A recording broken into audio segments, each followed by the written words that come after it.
Very good morning everybody. Welcome back to English with Shams. Editorial analysis daily సిరీస్లోకి వెళ్దాం. July 7th అంటే ఈరోజు the Hindu news పేపర్లో editorial article number 1 వచ్చింది. Falling behind అనే పేరుతో ఆర్టికల్ వచ్చింది. This is an article related to environment. This is an article related to kind of geography అని చెప్పచ్చు, ఎన్వైర్మెంట్ అని చెప్పచ్చు.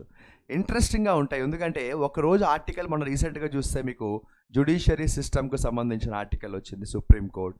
లేదు ఆ తర్వాత రోజు చూసుకుంటే జపాన్ ఇండియాకు సంబంధించిన ఇంటర్నేషనల్ అఫైర్స్ ఆర్టికల్ వచ్చింది.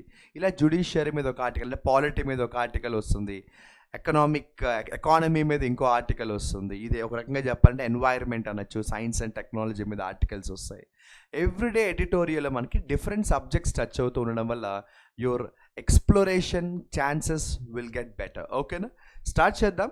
స్టార్ట్ చేసే ముందు ఎడిటోరియల్ అనాలిసిస్ అంటే ఏంటో ఒక 10 secondsలో చెప్పేస్తాను. హిందూ న్యూస్ పేపర్లో వస్తున్న ఎడిటోరియల్ ఆర్టికల్స్ని ఫాస్ట్గా చదవాలి, క్లియర్గా అర్థం చేసుకోవాలి. This is called editorial analysis. The purpose of this programme, మీ దగ్గర హిందూ న్యూస్ పేపర్ ఉంటే రెగ్యులర్గా ఒక్క ఆర్టికల్ చదవండి, పేపర్ అంతా అక్కర్లేదు. ఎందుకంటే చాలామంది స్టూడెంట్స్ ఏంటంటే రేపు ఎగ్జామ్లో ప్యాసేజెస్ చేయలేకపోతున్నాను, ఏమంటున్నారంటే టైం సరిపోలేదు సార్, నేను చదవలేకపోతున్నాను సార్ అంటున్నారు. జంబుల్ సెంటెన్సెస్ అర్థం చేసుకోలేకపోతున్నారు. క్లోజ్ టెస్ట్ అయితే ఇచ్చిన టైంలో కొంతవరకు షార్ట్ కట్స్ అప్లై చేసిన జనరల్గా కొన్నిసార్లు you have to read it also. So your reading skills, your reading speed, understanding skills only you have to improve.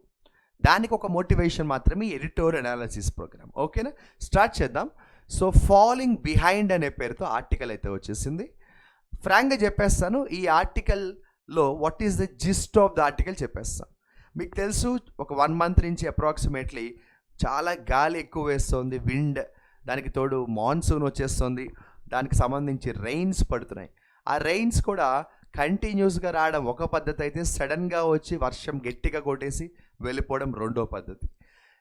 ఈ ప్రాసెస్లో ఏమైపోయిందంటే ఇండియాలో ముంబై లాంటి కొన్ని ప్లేసెస్కి ఏమవుతుందంటే ఇలాంటి ఎన్వైర్మెంటల్ చేంజెస్ని తట్టుకోవడానికి ఆ ప్లేసెస్ రెడీగా లేవు.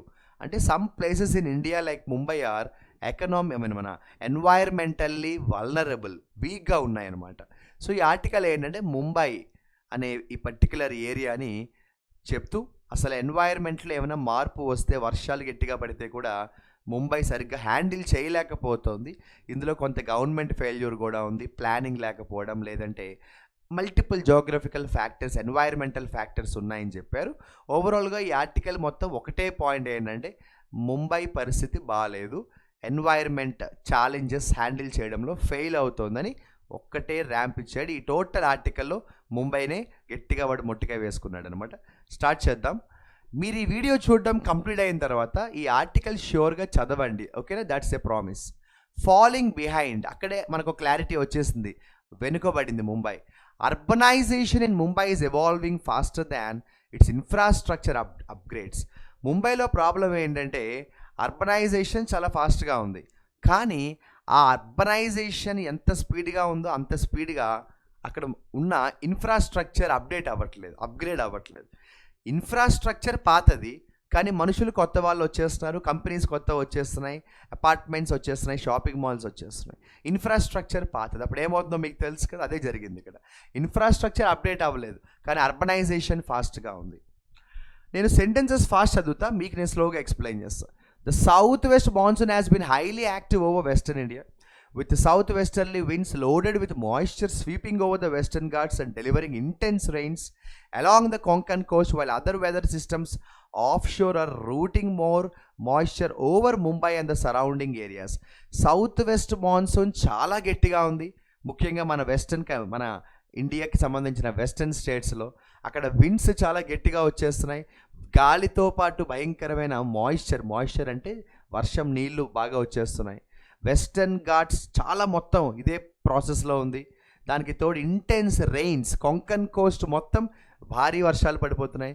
దానికి తోడు other weather systems offshore routing more moisture over Mumbai.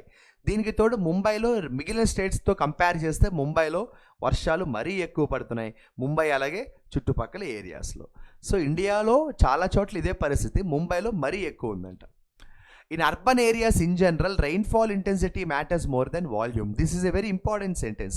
మనకి అర్బన్ ఏరియాస్, రూరల్ ఏరియాస్ అని ఉంటాయి కదా. అర్బన్ ఏరియాస్లో ప్రాబ్లం ఏంటో తెలుసా? Rainfall intensity matters more than volume. అంటే అర్థం ఏంటంటే రోజంతా వర్షం పడిందా అనేది ఇంపార్టెంట్ కాదు, పడిన వర్షం ఎలా పడింది అంటే ఏ లెవెల్ ఆఫ్ ఇంటెన్సిటీతో పడింది. కొన్నిసార్లు చూడండి రోజంతా వర్షం పడుతూ ఉంటుంది, స్లోగా వర్షం పడుతూ ఉంటుంది. కొన్నిసార్లు అలా కాదు, సడన్గా వర్షం పడి ఒక 10 నిమిషాలు ఉండి వాటర్ చాలా ఎక్కువ కొట్టేసి వెళ్ళిపోతుంది. సో బేసికల్గా ఏంటంటే అర్బన్ ప్లేసెస్లో ఏంటంటే ఈ రెయిన్ఫాల్ వాల్యూమ్ కంటే ఇంటెన్సిటీ చాలా డేంజరస్ అంట. Mumbai itself can generally absorb moderate rainfall over several hours. However, its drainage, like many Indian cities, cannot handle several hundred millimeters in short bursts. అదిగో ముంబైతో ఉన్న ప్రాబ్లం ఏంటంటే వర్షం స్లోగా మోడరేట్గా పడితే ఎన్ని గంటలు పడినా ముంబై తట్టుకుంటుంది, ఆ డ్రైనేజెస్లో వాటర్ని అబ్జార్బ్ చేసుకుంటాయి. కానీ అదే ముంబైలో కానీ తక్కువ టైంలో వర్షం పడి ఎక్కువ ఇంటెన్సిటీ పడింది అనుకోండి, అంటే చూస్తే 100 మిల్లీమీటర్స్ కానీ పడింది అనుకోండి వర్షం తక్కువ టైంలోనే, కానీ ఎక్కువ క్వాంటిటీ పడింది అనుకోండి, ముంబై కెనాట్ హ్యాండిల్, అక్కడున్న డ్రైనేజెస్ దీన్ని హ్యాండిల్ చేయలేకపోతున్నాయట. Heavy rainfall also overwhelmed river catchments అంటే వర్షం నీళ్ళు వచ్చే ప్లేస్ని రివర్ క్యాచ్మెంట్స్ అంట. In parts of Maharashtra including around Nashik where high tides reduce the efficiency of Mumbai's storm water drainage, worsening flooding in the city. ఏం లేదురా, భారీ వర్షాలు ఆల్రెడీ పడిపోవడం వల్ల ముంబైలో ఉన్న డ్రైనేజెస్ మొత్తం నిండిపోయే వాటర్తో. క్యాచ్మెంట్ ఏరియాస్ అంటాం, అంటే ఏ ఏరియాస్ అయితే వర్షం నీళ్ళు కోసం పెట్టారో ఆ ఏరియాస్ కూడా ఆల్రెడీ ఫిలప్ అయిపోయింది. దానికి తోడు ప్రాబ్లం ఎక్కడ వచ్చిందంటే చూడండి, ఆల్రెడీ మొత్తం డ్రైనేజెస్ క్యాచ్మెంట్ ఏరియాస్ నీళ్ళతో నిండిపోయాయి. దానికి తోడు high tides reduced the Mumbai storm water drainage. దానికి తోడు ఇంకా హై టైడ్స్ రావడం వల్ల ఇంకా వాటర్ వచ్చే ప్లేస్ లేదు.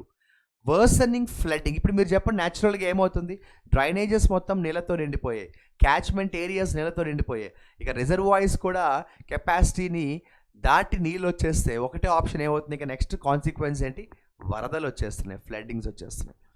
Mumbai Pune rail service for suspended. ఇక ఫ్లడ్స్ వస్తే ఏమవుతుంది రా, ఫ్లడ్స్ రెయిన్స్ వస్తే ఏమవుతుంది, మనకి ముంబై పూణే ట్రైన్స్ అన్నీ సస్పెండ్ అయిపోయి, ఎందుకంటే ల్యాండ్ స్లైడ్స్ కూడా వచ్చాయి. బోర్ఘాట్ అలాగే ఫ్లైట్స్ వర్ ఎఫెక్టెడ్.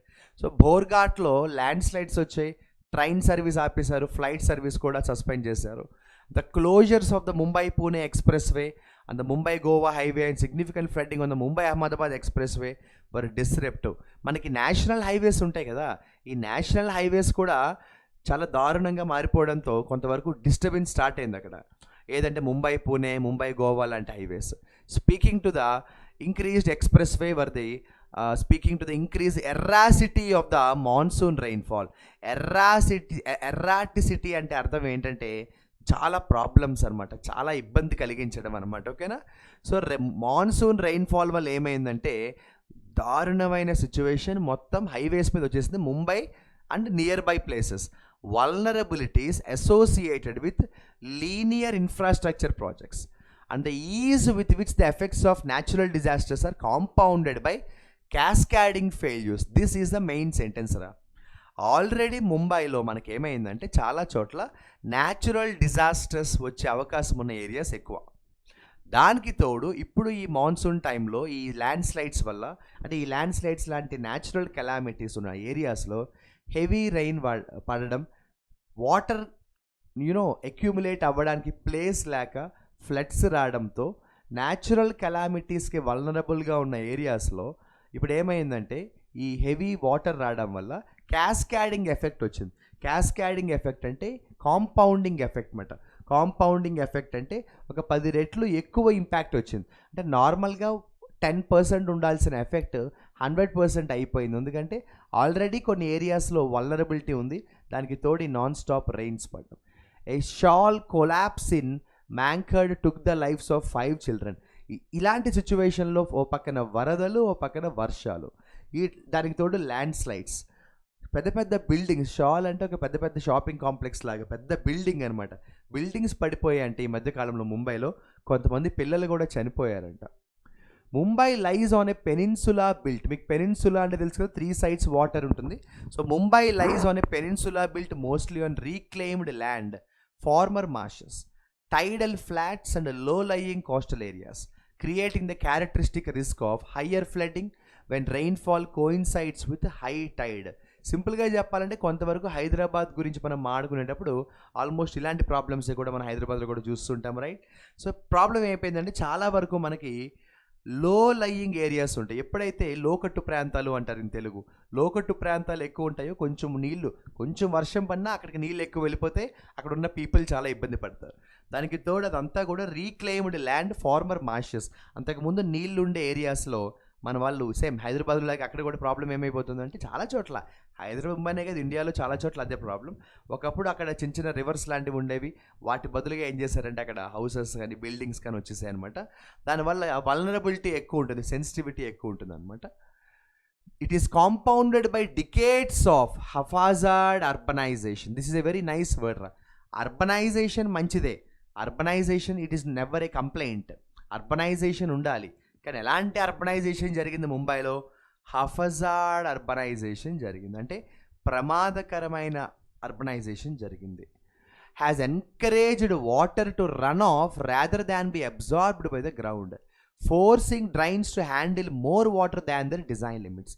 మనకి డ్రైనేజెస్లో క్యాచ్మెంట్ ఏరియాస్లో ఎంత వాటర్ ఉండే అవకాశం ఉంటుందో దాన్ని దాటిపోయింది, లిమిట్ దాటిపోతే ఏమైపోయింది ఇప్పుడు దానివల్ల అంటే వాటర్ ఇంకా రన్ ఆఫ్ అయిపోతుంది, లీక్ అయిపోతుంది, రోడ్ల మీదకి వచ్చేస్తుంది. గ్రౌండ్ కూడా ఇంకా గ్రౌండ్లో వాటర్ వెళ్ళే ప్లేస్ కూడా లేకపోతే that leads to naturally flood కదా, అదే చెప్పాడు వీడు. After the July 2005 floods when it received 944 mm in 24 hours, Mumbai launched the Brimstoward project and widened drains, installed pumping stations and undertook pre-monsoon desilting. బేసికల్గా ఒక flash బ్యాక్లో 2005లో భయంకరమైన వరదలు వచ్చాయండి ముంబైలో. అప్పుడు ఎంత దారుణంగా ఫ్లడ్స్, రెయిన్స్ ఏ లెవెల్లో వచ్చాయంటే 944 mm ఇన్ 1 day, 24 అవర్స్లో 944. ఇప్పుడు జస్ట్ 100 వస్తేనే సిచ్యువేషన్ ఇది, అప్పట్లో 944 వచ్చిందంట 1 డేలో. అది కూడా దానివల్ల ఏమైపోయిందంటే అప్పట్లో ఇంత న్యాచురల్ కెలామిటీ వచ్చింది కాబట్టి ముంబై వాళ్ళు బ్రిమ్స్టోవర్డ్ అనే ఒక ప్రాజెక్ట్ కూడా ఇంప్లిమెంట్ చేశారంట. దాంట్లో భాగంగా ఏంటి, డ్రైనేజెస్ని వైడెన్ చేయడము, పంపింగ్ స్టేషన్స్ని ఇన్స్టాల్ చేయడము, ప్రీ మాన్సూన్ అంటే వర్షం పడే ముందే. మన వాళ్ళలో ఎక్కువ ప్రాబ్లం ఎక్కడ వస్తుందంటే యాక్సిడెంట్ అయిన తర్వాత ఏ హాస్పిటల్ తీసుకెళ్లారని ఆలోచించే వాళ్ళు, కానీ యాక్సిడెంట్ అవ్వకుండా ప్రికాషన్ ఏంటి, ప్రివెన్షన్ ఏంటి, అది కదా important.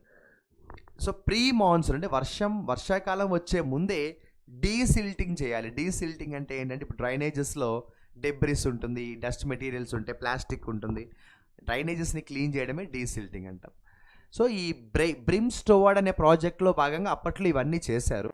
Many of these works remain incomplete, while some completed upgrades are based on assumptions about the monsoon that climate change has since undermined. అదిగో సరే, ఇంతకీ ఆ బ్రిమ్స్టోవర్డ్ ప్రాజెక్ట్ అప్పట్లో మొదలు పెట్టారు, దాని సంగతి ఏంటి అంటే మొదలు పెట్టేటప్పుడు చాలా బాగా స్టార్ట్ చేశారు, తర్వాత బ్యాటరీ డౌన్ అయిపోయింది 3-4 days తర్వాత, లేదా కొంతకాలం తర్వాత.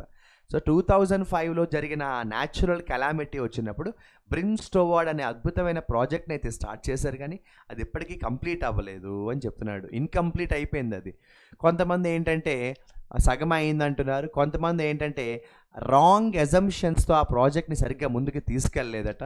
ఏదేమైనా కూడా క్లైమేట్ చేంజ్ని తక్కువ అంచనా వేశారు. అండర్మైన్ చేయడం అంటే తక్కువ అంచనా వేశారు. మన వాళ్ళు ఎలా ఉంటుందంటే ఒక న్యాచురల్ కెలామిటీ జరిగిన, ఒక క్రైమ్ జరిగిన ఒక సడన్ రియాక్షన్ ఉంటుంది, కొన్ని రోజులకి మర్చిపోతాం కదా, అలా అనమాట ఇది కూడా.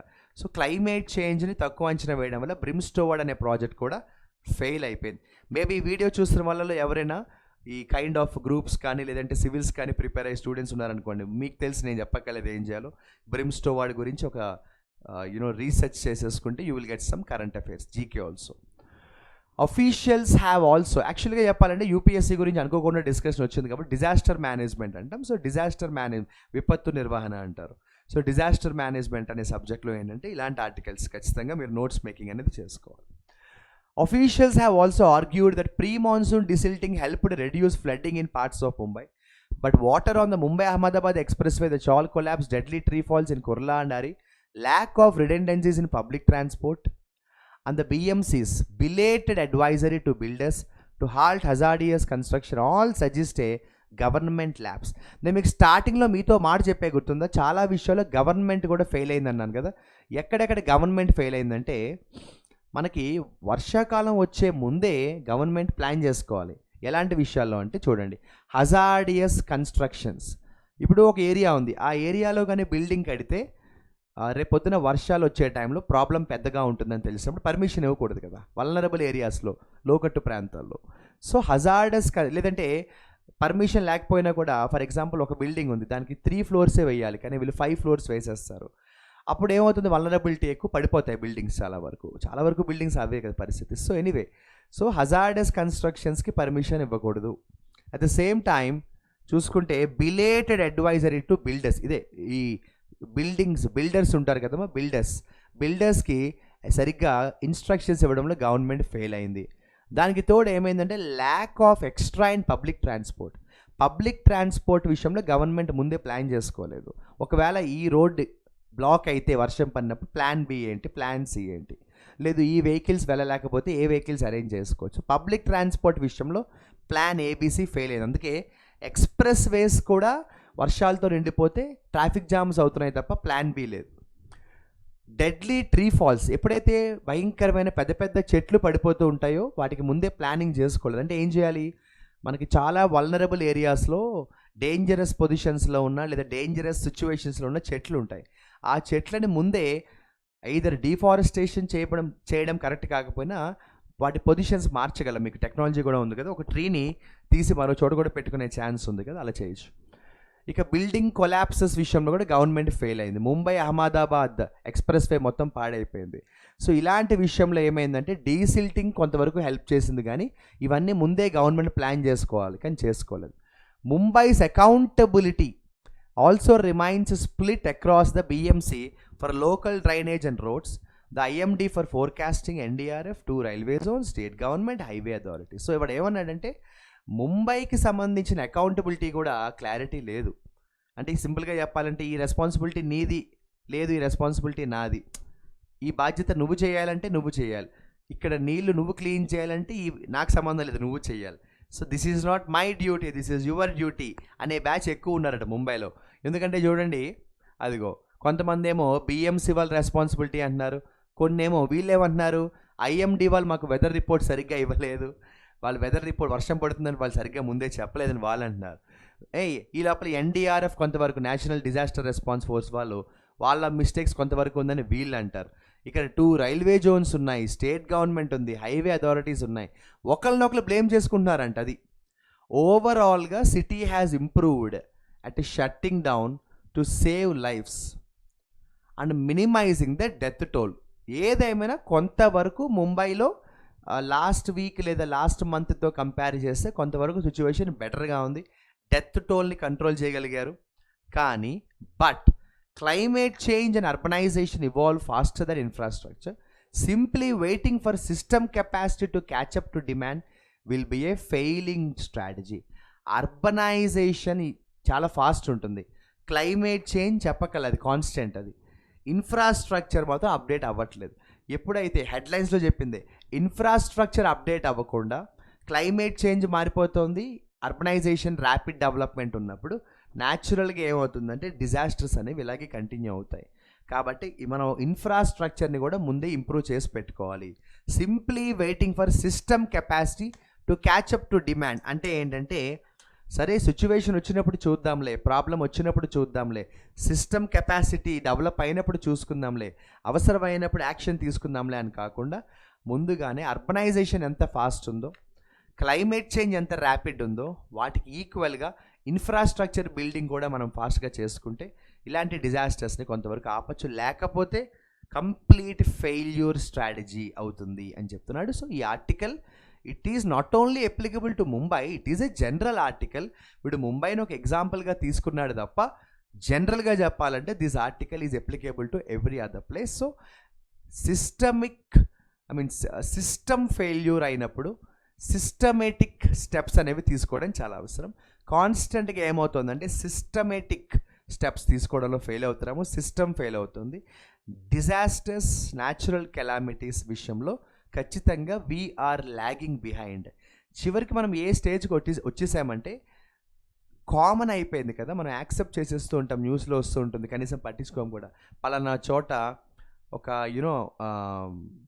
వరదలు వచ్చి ఒక 100 మంది చనిపోయారు, లేకపోతే 10 మంది చనిపోయారు అని ఒక హెడ్లైన్స్ వచ్చేస్తే మనం దాన్ని యాక్సెప్ట్ చేసేస్తున్నాం. కానీ ఎక్కడో we're not able to respect the value of a life కదా. మీరు అబ్జర్వ్ చేయండి, సడన్గా చెట్టు పడిపోయింది, ఒక అతను చనిపోయాడు బండి మీద వెళ్తుంటే. What is that? ఎందుకు పడింది చెట్టు? ఆ చెట్టు పడే ముందు మనం ఎలాంటి ప్రివెంటరీ మెజర్స్ తీసుకున్నాము? Everything can be controlled, but a few things can be definitely controlled. ఎక్కడో మనం ఏంటంటే ఈ ఎన్వైర్మెంటల్ డ్యామేజెస్, న్యాచురల్ కెలామిటీస్ విషయంలో I think somewhere we need to rethink and ponder over. This is the article. So editorial analysis అనేది రెగ్యులర్గా మీరు news paper articles చదవడం అనేది వెరీ వెరీ ఇంపార్టెంట్. మీకు కావాలంటే నేను ఇదే ఆర్టికల్ని మన English with Shyam sir Telegram ఛానల్లో కూడా పోస్ట్ చేస్తాను, so that you will understand how to work on this article. ఇక్కడితో అయిపోలేదు, మీ అందరికీ తెలుసు. ఎడిటోరియల్ అనాలిసిస్తో పాటుగా నేను ఒక ఎక్సర్సైజ్ కూడా మీకు ఇస్తానని ఈ పాటికి మీకు తెలిసి ఉంటుంది. మరి ఎక్సర్సైజ్ చేయడానికి రెడీగా ఉన్నారా? Right guys?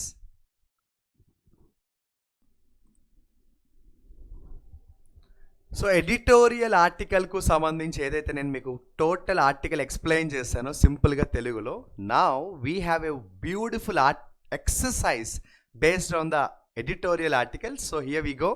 So welcome to the English with Shyam sir editorial article, July 7th, Hindu newspaper.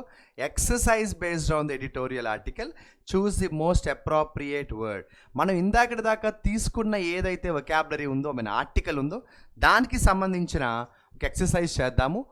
ముంబైస్ drainage infrastructure was dashed by the unusually intense rainfall resulting in widespread flooding. తెలుగులో చెప్తే చూడండి, ముంబైలో ఉన్న drainage infrastructure అనేది dash జరిగింది. భయంకరమైన వర్షం పడడం వల్ల ముంబైలో ఉన్న ఇన్ఫ్రాస్ట్రక్చర్ డాష్ అయింది, దానివల్ల వరదలు వచ్చాయి. మీరు చెప్పండి options: overwhelmed, fortify, alleviate, rejuvenate. Can you tell me what could be the right answer my dear friends? What could be the right answer my dear friends? ముంబైలో ఉన్న డ్రైనేజ్ సిస్టమ్ అనేది వర్షాలు పడడం వల్ల ఏం జరిగింది? ఓవర్వెల్మ్ అయిందా, ఫార్టిఫై అయిందా, ఎలివియేట్ అయిందా, రెజెన్యువేట్ అయిందా? What do you think is the answer my dear friends? So బేసికల్గా what is the meaning of the question, what is the meaning of the vocabulary? So ముంబైలో భయంకరమైన వర్షాలు పడడం వల్ల అక్కడున్న ఇన్ఫ్రాస్ట్రక్చర్ మొత్తం ఏమైంది? మీనింగ్ ఎలా ఉండాలి అంటే డ్యామేజ్ జరిగింది, లేదా ఆ వర్షాలని తట్టుకోలేకపోయింది. ఈ ఇన్ఫ్రాస్ట్రక్చర్ తట్టుకోలేకపోవడాన్ని ఓవర్వెల్మ్డ్ అంటామని నేను మీకు ఇందాక ఆల్రెడీ చెప్పాను. ఓవర్వెల్మ్డ్ అంటే మీనింగ్ ఎలా ఉంటుందంటే ఓవర్టేక్. మీకు గుర్తుందా, నేను సినోనిమ్స్ కూడా చెప్పాను. ఎక్కడంటే మన శ్యామ్ సార్స్ వొకాబులరీ క్లాస్లో చెప్పాను. ఓవర్వెల్మ్డ్ అంటే ఓవర్టేకెన్, సర్పాస్డ్, బర్డెన్డ్. మీకు బెస్ట్గా చెప్పాలంటే మీనింగ్ ఇందాక బర్డెన్డ్ అని చెప్పాను, గుర్తుందా? So Mumbai's drainage system was burdened by the heavy rainfall. So burden అన్న మీనింగ్ ఎక్కడుంది? ఓవర్వెల్మ్డ్ దగ్గర ఉంది. What about the remaining options రా? What is the meaning of fortify? Fortify అంటే బలం ఇవ్వడం అనమాట, స్ట్రెంగ్తెన్. సో ఫార్టిఫై చేయడం అంటే బలాన్ని ఇవ్వడం. వర్షాల వల్ల డ్రైనేజ్ సిస్టమ్కి బలం ఇవ్వడం ఏంటి? ఇక ఎలివియేట్ అంటే బేసికల్గా చెప్పాలంటే తగ్గిపోవడం అనమాట, రెడ్యూస్ అంటాం ఎలివియేట్. రెజెన్యువేట్ అంటే మీనింగ్ ఏంటంటే రిఫ్రెష్ అవ్వడం అనమాట, బికమ్ స్ట్రాంగ్ అనమాట, బికమ్ స్ట్రాంగ్. రెజెన్యువేట్ అవ్వడం అంటే again come back strongly, bounce back అంటాం కదా, రీగెయిన్ అంటాం. సో భయంకరమైన వర్షాలు పడడం వల్ల ఓవర్వెల్మ్ అయిపోయింది డ్రైనేజ్ సిస్టమ్ అంతా, బర్డెన్ అయిపోయింది is the answer. I think it is very clear. Second question try చేయండి.